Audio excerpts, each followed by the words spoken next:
আল্লাহ তাআলা চাইলে নগদ শাস্তি দিতে পারেন, পারেন আল্লাহ। কোরআনুল কারীমে আল্লাহ তাআলা বলছেন, আমি এটা পারি বান্দা।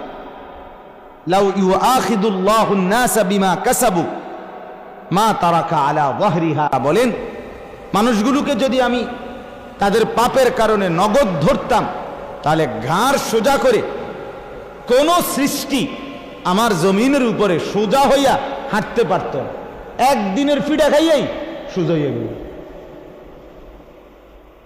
আর ঘাড় সোজা করে হাঁটতে পারত না। দুনিয়ার কেউই যদি কাউরে বাইরে আয় কতক্ষণ, তাইলেই তো আর সে সোজা হইয়া হাঁটতে পারে না। আর ফেরেশতা যদি আসার মারে, কথা বলেন না, সেই আসারটা যদি ফেরেশতা মারে কি হবে তার?